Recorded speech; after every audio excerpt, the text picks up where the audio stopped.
В Госкомнадзе поздравили всех участников организации крымско-татарского праздника Хыдырлес. Около 20 человек получили благодарственные письма от руководства госструктуры за отличную работу.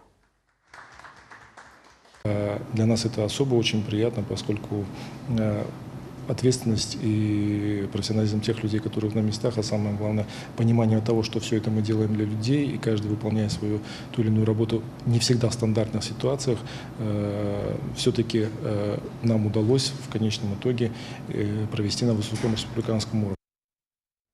Напомню, что в организации мероприятия приняли участие представители администрации Симферополя, группа ДПС Бахчисарая, Крымтелеком, Госнадзор Бахчисарайской автомобильной инспекции и другие структуры Республики Крым.